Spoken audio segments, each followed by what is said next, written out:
country and then getting my result of 97% live on the Late Late Show. Since then, nothing has changed. In fact, it's become even worse. Successive governments have let children with autism and intellectual disabilities down in the worst possible way. For over 2 years, I have alleged that permanent damage is being caused to thousands and thousands of children for 3 particular reasons. Number 1, the failure to receive a proper assessment of needs in time. Number 2, no proper services are being allocated to the child. Number 3, no appropriate school place. The fact that permanent damage is happening to children is a national disgrace. Everything about me holding a monster meeting rally is wrong. I shouldn't be here.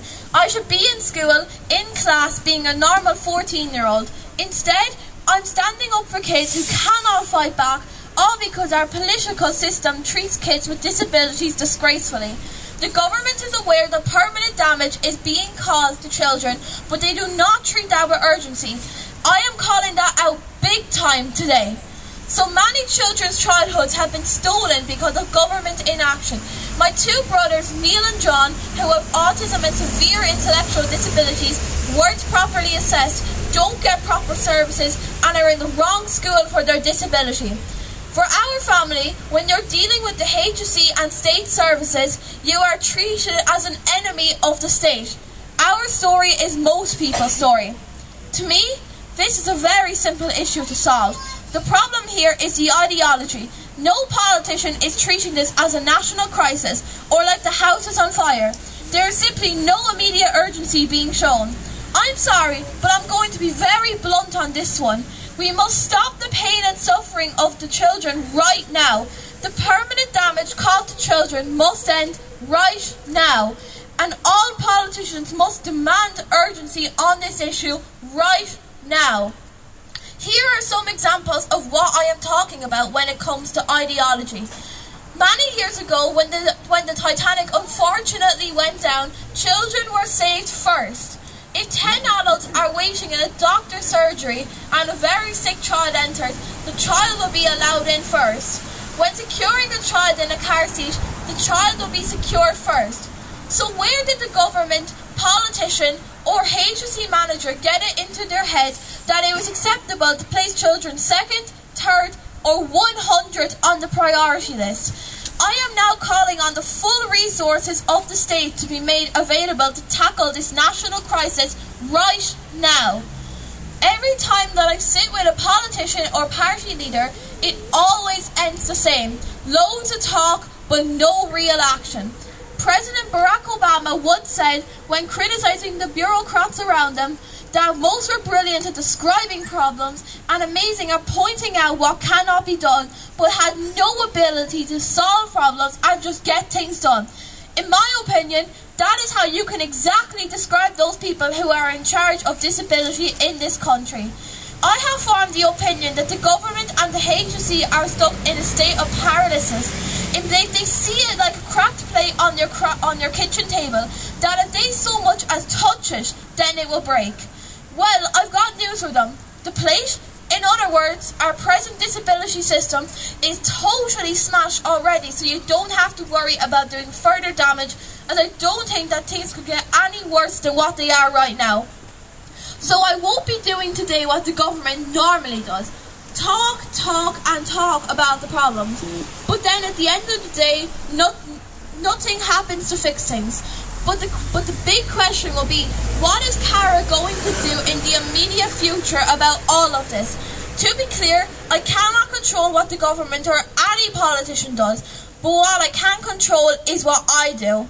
The government has failed to ratify the UN Convention on the Rights of People with Disabilities.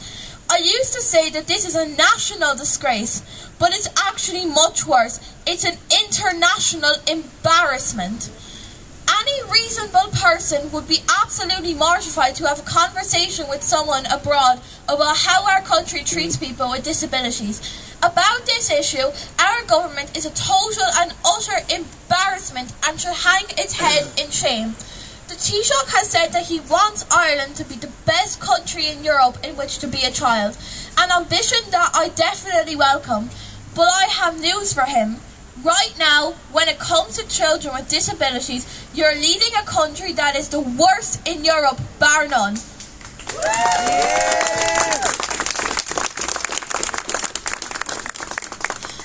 He has just spent the last few days at the United Nations, so here is my message to him. Before you come home, ask them for a copy of the optional protocol of the United Nations Convention on the Rights of Persons with Disabilities. Sign it, and then come home and stop the pain and suffering of children with disabilities. In this country, we have an endless cycle of the state causing damage to our citizens and then issuing state apologies long afterwards, letting on that they would do differently if they could go back in time. But you're doing it again right here and right now. So, I'm calling for an immediate state apology for how the last few governments have treated our children with disabilities. You must stop this international embarrassment right now. So now, on to the action. There are 4 things that I'm going to do. Number 1, after this rally, I and other groups are going into the Dáil to have opposition parties ask some hard questions of this government. But after today, I'm going to start a campaign of getting families to begin placing enormous pressure on all TDs and senators to start asking daily questions about our disability issues. Right now, the government have things relatively easy on these issues. That is going to change pretty soon. Number 2. The Taoiseach and Minister O'Gorman recently told me that they cannot stop the HSE, a state service, from breaking the Assessments and Needs law within the next 12 months. That is absolutely shocking. Nobody seems to be able to hold the HSE to account. Many people believe that the HSE is not being asked the hard questions about the assessments and needs and services failures in this country. So, I took matters into my own hands and contacted the HSE CEO, Bernard Gloucester, and said that we want to discuss the national failures. I'm delighted to report that he immediately responded and has appointed his number 2, Bernard O'Regan, an expert in children's disability services, to meet us. That meeting will take place at 4 p.m. today. Number 3.